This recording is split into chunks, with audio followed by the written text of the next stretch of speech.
What's the word with the politickers? Big U being granted to attend baby Uiie funeral. Addy boy letting the metaverse know the latest and the greatest with Big U. I know he got a million thoughts flowing through his head, and a lot on this plate.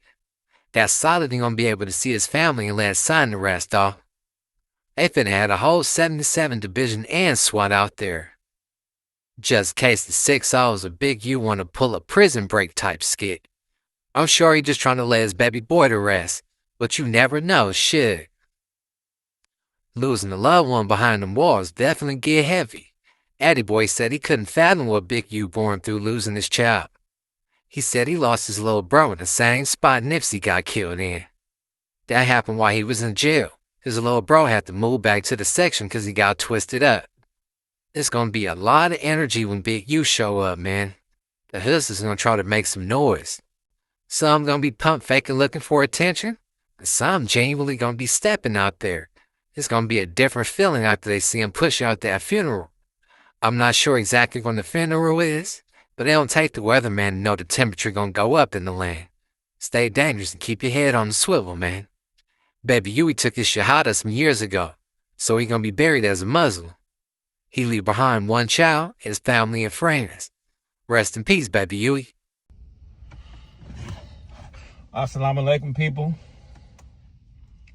Well, who say things can't happen? Who say that Allah subhanahu wa ta'ala can't make things happen?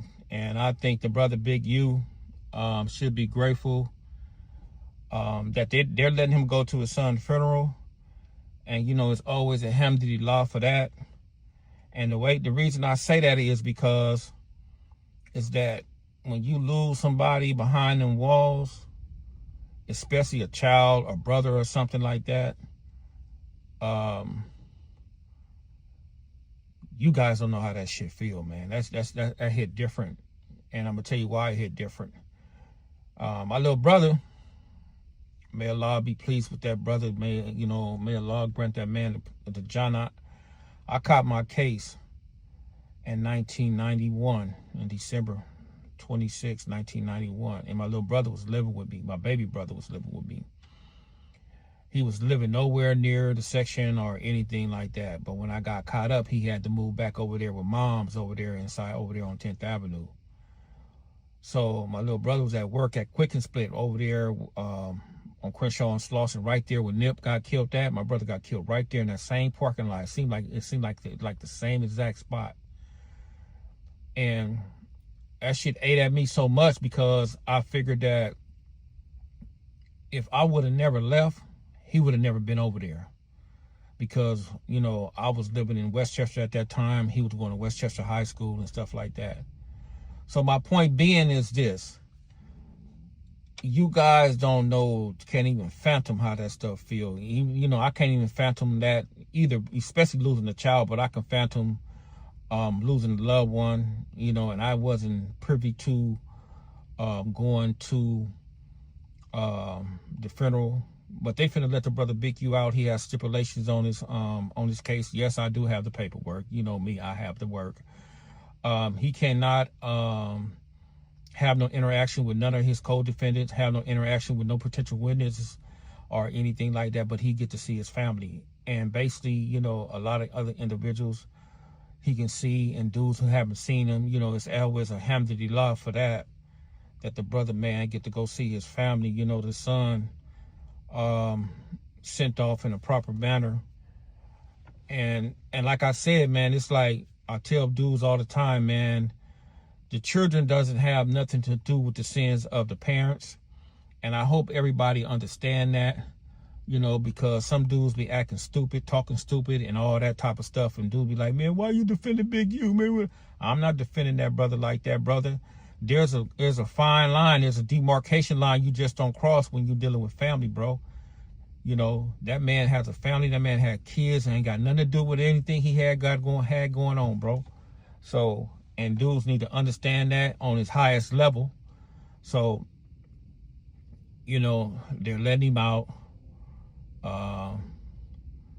We're going to see what goes on. We're going to see what transpires. From Allah we come, from Allah we shall return. And on that note, brothers and sisters, Assalamu alaikum. Me and my team, we're on our way to a speaking engagement. The young minds of the future. These boys are gonna be millionaires. Mark my word. I heard you didn't like me though. Who said that? No, I've been trying to do that for a while. I asked Vlad for your contact.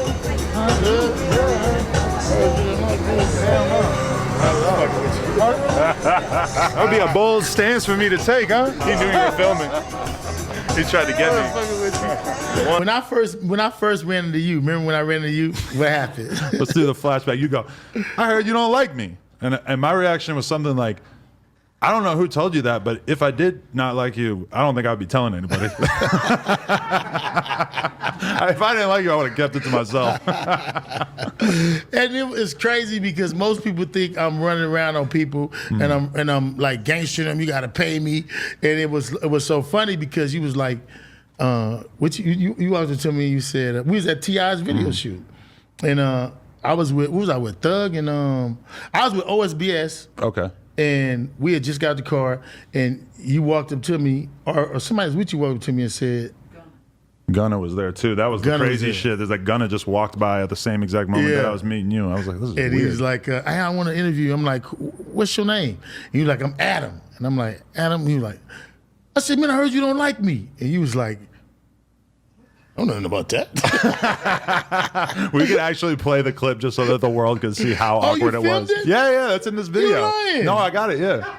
I didn't even know you filmed it. I was on. like having fun with you. But I mean, that's what most people don't understand, man. Like, I can bag. Like, bro, I used to come up. Also, a lot of my fights in high school was because I can bag. Like, I just didn't, I played the dozen because my mother was so fine and she was dark and she looked good to me. So I was like, you ain't gonna find nothing wrong with my mama. So like, you're saying that people, when they would roast you, that would just become the topic of conversation that your mom looked good? Everybody, bro. No, like, my mom, like, as she was like good looking. Right. So I had to be able to bag, bro. And my mother was a Scorpio.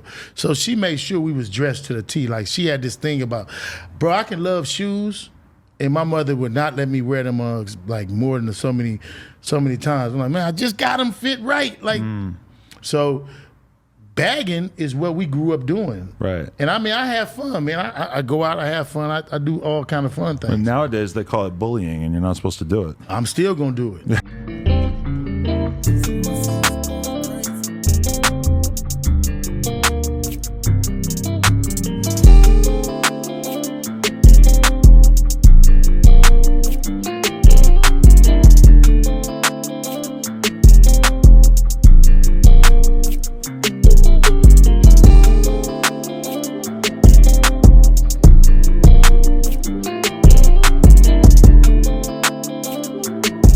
Political street views? No, faith news.